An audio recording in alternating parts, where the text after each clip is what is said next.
Hi guys, current affairs October వీడియోస్కి స్వాగతం సుస్వాగతం. ఈ వీడియోలో మనం ఈ అక్టోబర్ నెలలో అవార్డ్స్ అండ్ ఆనర్స్ ఎవరెవరు తీసుకున్నారో దేనికి తీసుకున్నారో ఈ వీడియోలో మనం తెలుసుకుందాం. సో ఫస్ట్ వచ్చేసి ఆనంద్ శంకర్కు విశ్వకళా భారతి పురస్కారం. ఆనంద్ శంకర్కు విశ్వకళా భారతి పురస్కారం. లలిత కళలను ప్రోత్సహించడంలో విశేష కృషి చేసిన వారికి ఇచ్చే విశ్వకళా భారతి పురస్కారానికి 2016 గాను ప్రముఖ నృత్యకారిణి డాక్టర్ ఆనంద్ శంకర్ జయంత్ ఎంపికయ్యారు. ఈ అవార్డును చెన్నైకు చెందిన ప్రముఖ కళా సంస్థ భారత్ కళాచార్ అందిస్తోంది. తమిళనాడులో జన్మించిన ఆమె ఇండియన్ రైల్వే ట్రాఫిక్ సర్వీస్లో బాధ్యతలు నిర్వర్తించిన తొలి మహిళగా గుర్తింపు పొందారు.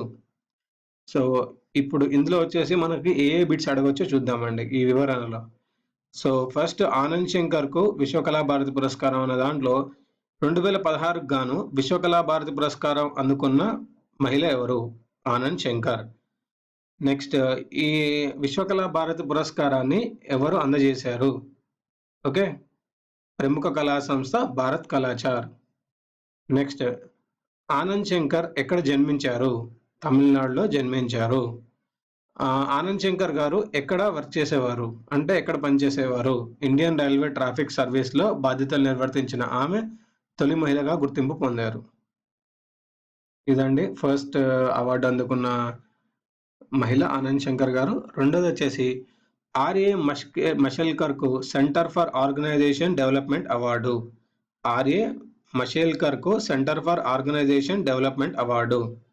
Madhapur centre for organisation development 36వ వార్షికోత్సవం సందర్భంగా మొట్టమొదటి చైర్మన్ వి కృష్ణమూర్తి పేరిట ప్రతి ఏటా అవార్డులు అందజేస్తుంటారు. ఇందులో భాగంగా అక్టోబర్ 13న ఎఫ్ఆర్ఎస్ నేషనల్ సిఎస్ఐఆర్ మాజీ డైరెక్టర్ జనరల్ ప్రముఖ శాస్త్రవేత్త డాక్టర్ ఆర్ఏ మషేల్కర్కు వి కృష్ణమూర్తి ఎక్సలెన్స్ 2016 అవార్డును రోషయ్య ముఖ్య అతిథిగా విచ్చేసి అందజేశారు. మషేల్కర్ చేసిన సేవల గుర్తింపుగా వి కృష్ణమూర్తి అవార్డు దక్కింది. ఓకే, సో ఫస్ట్ వచ్చేసి ఇందులో మనం నేర్చుకోవాల్సిన బిట్స్ ఏంటంటే వి కృష్ణమూర్తి అవార్డు ఎవరికి ఇస్తారు, దేనికి ఇస్తారు? ఓకే, సో ఈయన మాదాపూర్ సెంటర్ ఫర్ సిఓడి సందర్భంగా మొట్టమొదటి చైర్మన్ వి కృష్ణమూర్తి పేరిట ప్రతి ఏటా అవార్డులు అందజేస్తుంది.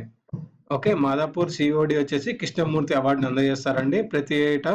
ఈయన ఫస్ట్ చైర్మన్ కాబట్టి ఆయన పేరు మీద అందజేస్తారండి. నెక్స్ట్ వచ్చేసి ఈ అవార్డు ఎవరికి వచ్చింది అంటే ప్రముఖ శాస్త్రవేత్త ఆర్ఏ మషేల్కర్. ఈయన ఎక్కడెక్కడ పనిచేశారండి? సిఎస్ఐఆర్ మాజీ డైరెక్టర్, ఎఫ్ఐఆర్ఎస్ నేషనల్ ప్రముఖ శాస్త్రవేత్త అండి ఆయన. సో ఈ అవార్డుని ఎవరికి అందజేశారు? రోషయ్య గారు మషేల్కర్కు అందజేశారు. ఇవన్నీ ఇందులో మనకి ఏమైనా బిట్స్ వచ్చే ఛాన్సెస్ ఉన్నాయండి. థర్డ్ది, అమెరికన్ ప్రఖ్యాత పాప్ గాయకుడు బాబ్ డిలన్కు సాహిత్య నోబెల్. ఈ ఏడాది నోబెల్ సాహిత్య పురస్కారం అనూహ్యంగా ఓ అమెరికన్ పాప్ సింగర్ను వరించింది. 1960లో అమెరికా యువతను ఉర్రూతలూగించిన ప్రఖ్యాత పాప్ గాయకుడు బాబ్ డిలన్ పాటలకు ఈ అవార్డును ప్రకటించారు. ఒక గేయ రచయితకు నోబెల్ లభించడం ఇదే ప్రథమం. అమెరికా గేయ రచన సంప్రదాయంలో సరికొత్త సాహితీ వ్యక్తీకరణలు సృజించినందుకే 70 ఏళ్ల డిలన్కు ఈ అవార్డు ఇస్తున్నట్టు అక్టోబర్ 13న స్టాక్హోమ్లో స్వీడిష్ అకాడమీ ప్రకటించింది. డిలన్ గొప్ప కవిగా కొనియాడింది.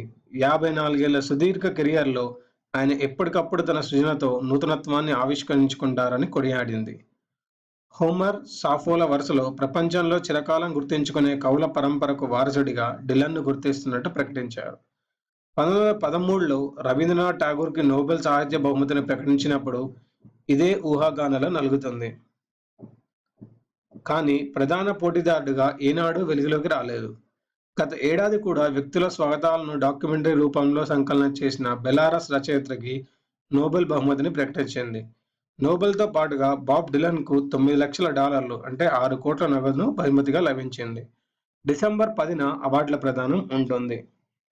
సో ఫస్ట్ వచ్చేసి బాబ్ డిలన్కు సాహిత్య నోబెల్ అవార్డు వచ్చిందండి. సో బాబ్ డిలన్ వచ్చేసి దీనికి సంబంధించిన వారు ఈయన పాప్ గాయకుడు. ఓకే, సో ఇందులో ఇంకొక ఇంపార్టెంట్ బిట్ ఏంటంటే ఫస్ట్ టైం నోబెల్ అవార్డు వచ్చిన వాళ్ళలో ఒక గేయ రచయితకు నోబెల్ లభించడం అనేది ఇదే ఫస్ట్ సారి అండి. ఓకే. ఈయనకి బహుమతి కింద ఎంత ఇచ్చారంటే $9,00,000 నగదు బహుమతిగా ఇచ్చారు. ఈ అవార్డును డిసెంబర్ 10న అవార్డును ప్రదానం చేస్తారు.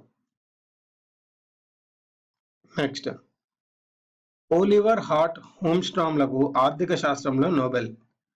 ఓలివర్ హార్ట్ హోమ్స్ట్రామ్‌లకు ఆర్థిక శాస్త్రంలో నోబెల్. ఈ ఏడాది ఆర్థిక శాస్త్రంలో నోబెల్ బహుమతిని ఓలివర్ హార్ట్, బెంట్ హోమ్స్ట్రామ్‌లు గెలుచుకున్నారు. ఒప్పంద సిద్ధాంతం కాంట్రాక్ట్ థియరీ రూపొందించిన ఇద్దరు ఆర్థిక నోబెల్‌ని పంచుకున్నారు. ఈ ఆర్థిక శాస్త్రవేత్తలు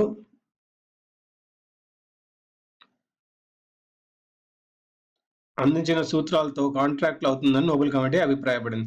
వీరు ప్రతిపాదించిన సూత్రాలు కాంట్రాక్ట్ డిజైన్‌లో ఉన్న లోపాలను కూడా ఎత్తి చూపుతాయని రాయల్ స్వీడిష్ అకాడమీ పేర్కొంది. కంపెనీ సీఈఓలకు సంబంధించిన జీతాలను ఈ కాంట్రాక్ట్ థియరీ ద్వారా అంచనా వేయడం జరుగుతుందని నోబెల్ కమిటీ పేర్కొంది. ఇన్సూరెన్స్ కోసం కూడా ఎంత కోత విధించవచ్చు అన్న వివరణను కూడా తమ సిద్ధాంతంలో సూత్రీకరించారు. వాస్తవానికి ఆర్థిక శాస్త్రంలో నోబెల్ ఇవ్వాలన్న ప్రతిపాదనను 1968లో చేర్చారు. స్వీడన్‌కు చెందిన సెంట్రల్ బ్యాంక్ ఈ అవార్డును నోబెల్ అవార్డులతో చేర్చింది. సో, ఇప్పుడు నోబెల్ అవార్డ్స్ ఆర్థిక శాస్త్రంలో 2016 గాను ఎవరికి ఇవ్వబడింది వచ్చేసి ఓలివర్ హార్ట్, హోమ్స్ట్రామ్‌లకు. ఓకే. నెక్స్ట్ రసాయన శాస్త్రంలో ముగ్గురికి నోబెల్ ప్రైజ్. 2016 రసాయన శాస్త్రాలలో నోబెల్‌కు ముగ్గురు శాస్త్రవేత్తలను వరించింది.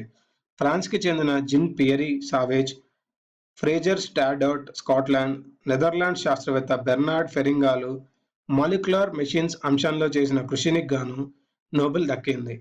ఈ ఏడాది రసాయన శాస్త్రంలో నోబెల్ ప్రైజ్ సూక్ష్మ యంత్రాల తయారీలో నిర్వహించిన పరిశోధనలకు దక్కిందని అక్టోబర్ 5న రాయల్ స్వీడిష్ అకాడమీ ప్రకటించింది. సెన్సార్లు, ఎనర్జీ స్టోరేజ్ పరికరాలు లాంటి సూక్ష్మ యంత్రాల తయారీకి సహకరించే విధంగా ఈ ముగ్గురు శాస్త్రవేత్తలు మాలిక్యులర్ మెషిన్స్ అంశంలో పరిశోధనలు నిర్వహించారు. ఈ అవార్డు కింద వీరికి 8 మిలియన్ల స్వీడిష్ క్రౌన్లు దక్కనున్నాయి. సో ఫస్ట్ వచ్చేసి 2016 గాను రసాయన శాస్త్రంలో ఎంతమంది నోబెల్ అవార్డు స్వీకరించారు? ముగ్గురు అండి. సో ఈ ముగ్గురు ఏ దేశాలకు చెందినవారు? First Scotland, 2 France, 3 Netherlands. Next రసాయన శాస్త్రంలో ముగ్గురికి నోబెల్ ప్రైజ్ ఏ అంశంలో కృషికి గాను అందింది? Molecular machines. ఇవండి ఈ ఇంపార్టెంట్ బిట్స్ ఈ వీడియోలో ఈ టాపిక్ పైన. ఈ వీడియో మీకు నచ్చినట్టయితే లైక్ చేయండి, సబ్స్క్రైబ్ చేయండి, షేర్ చేయండి. వచ్చే వీడియోలో మరికొన్ని కరెంట్ అఫైర్స్ అప్డేట్స్‌తో కలుద్దాం.